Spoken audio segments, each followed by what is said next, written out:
প্রায় ১৬ বছরের দীর্ঘ শোষণ, জুলুম, নিপীড়ন এবং প্রায় সকল রকম অমানবিক নির্যাতনের পরে ২৪-এর অভ্যুত্থানের মধ্য দিয়ে রেজিমের পতন ঘটে। জুলাই অভ্যুত্থান দীর্ঘদিনের জুলুমের চেপে রাখা বিস্ফোরণ বলা যায়, যা ছিল প্রধানত স্বতঃস্ফূর্ত। এই আন্দোলন কোনো দল বা গোষ্ঠীর একার না, বরং এই আন্দোলনের সহযোদ্ধা ছিল পুরো বাংলাদেশ।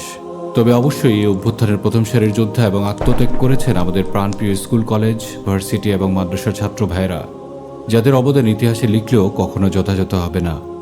রেজিমের সবচেয়ে জঘন্য ব্যক্তিটি যখন পালিয়ে গেল এবং পুরো রেজিমের কাঠামো ধসিয়ে দেওয়া হলো, বাংলাদেশের দায়িত্ব নিল উপদেষ্টা সরকার। আমাদের মনে রাখতে হবে, স্বাধীনতার পর থেকে ভারত অত্যন্ত যত্ন নিয়ে বাংলাদেশে সে তার সমস্ত পরিকল্পনা সাজিয়েছে। বাংলাদেশের প্রতিটি সেক্টরে, প্রতিটি ডিপার্টমেন্টে ভারতের সিস্টেম তৈরি আছে। এখানে শুধু জনবল বোঝানো হচ্ছে না, বরং আমরা বলছি সিস্টেম। ভারত পুরো বাংলাদেশে তার নিজের হেজমনি তৈরি করেছিল অত্যন্ত সফলভাবে। শত্রু হিসেবে এটি ভারতের top class tactical achievement.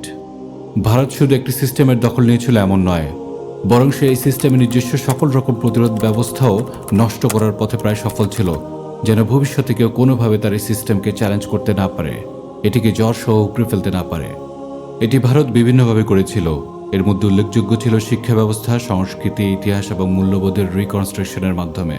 Bharat আমাদেরকে তার পছন্দ অনুযায়ী শিক্ষা গ্রহণ করতে, তার পছন্দ অনুযায়ী ইতিহাস এবং সংস্কৃতি গ্রহণ করাতে সফল হয়েছিল।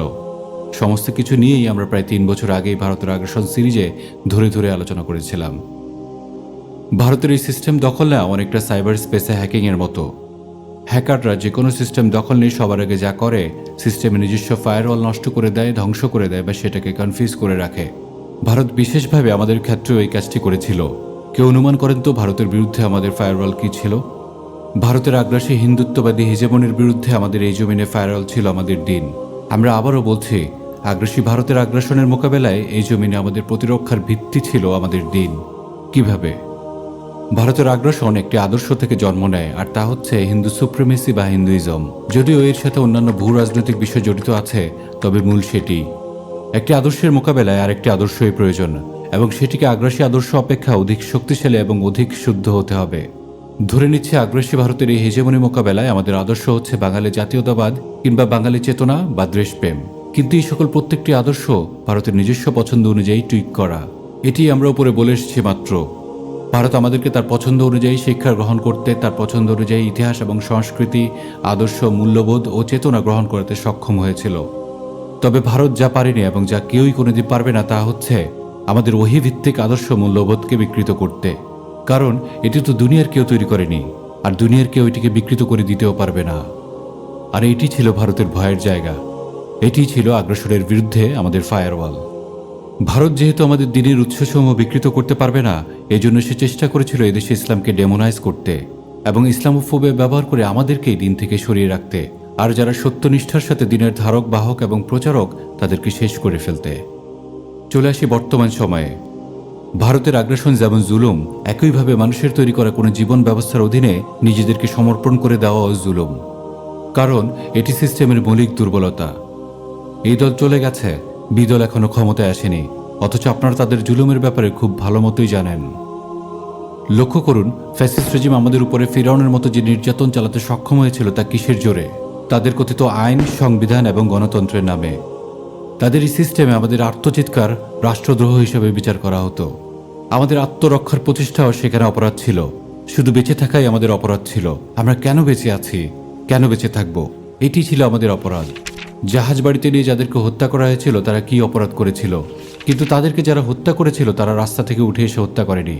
তারা আইন, সংবিধান এবং গণতন্ত্রের ধারক বাহক এই পরিচয়ে যে সরকার কাঠামো টিকে ছিল, তাদের আদেশে, তাদের প্রশ্রয়ে, তাদের নোংরা স্বার্থ বাস্তবায়নে এই জঘন্য হত্যাকাণ্ড ঘটিয়েছিল। এটি একটি মেকানিজম, আর এটি এই মেকানিজমের মৌলিক ত্রুটি। এটি সংস্কার সম্ভব নয়। বিগত 16 বছরের নির্যাতন, নিপীড়ন যদি আমাদের এই উপলব্ধি দিতে না পারে, তবে হয়তো আরও 32 বছর আমাদের প্রয়োজন হতে পারে। বর্তমান সময়ে যারাই দেশের জনগণের অধিকার, নিরাপত্তা নিয়ে সোচ্চার আছেন, এ ব্যাপারে আন্দোলন পরিশ্রম করে যাচ্ছেন, আপনাদের আমরা প্রশ্ন করতে চাই। কোনো একটি রেজিম একটি সিস্টেমের উপর টিকে থাকে, যে সিস্টেম তার নিজের হাতে তৈরি করা। রেজিমের ইন্ডিভিজুয়ালদের সরিয়ে দিয়ে সেই একই সিস্টেমে আপনারা জুলুম এবং নিপীড়ন মুক্ত রাষ্ট্র কাঠামো কীভাবে আশা করেন? আমরা একটি ক্লু দিচ্ছি। ডিজিটাল সিকিউরিটি আইন বনাম সাইবার বুলি আইন। বলুন তো, এরা মৌলিকভাবে কোথায় আলাদা? আমাদের উপর সকল জুলুম, অন্যায়, অবিচার এবং নিপীড়নের রুট কজ হচ্ছে সিস্টেম। ব্যক্তি সেই সিস্টেমকে বাস্তবে রূপ দেয়। অনুগ্রহ করে আপনারা রুট কজ বা মৌলিক সমস্যার দিকে নজর দিন। মনে হতেই পারে এটা স্রোতের বিপরীতে চলা, আমরা কিভাবে পারব? তাহলে লক্ষ্য করুন, বিগত 16 বছর ধরে কেউ কখনো চিন্তাও করেনি হাসিনাও পালাতে পারে। গণভবনে ঢুকে মানুষ রেজিমের জুলুমের মসনদ তছনছ করে দিতে পারে, কিন্তু তা কিভাবে সম্ভব হলো?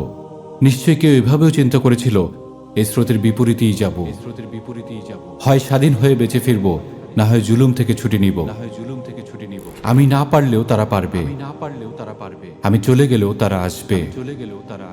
গুলি করবে, একটা পড়বে, একটা কমবে, বাকিরা আসবে, আসতেই থাকবে যতক্ষণ না স্বাধীনতার আলো ফোটে।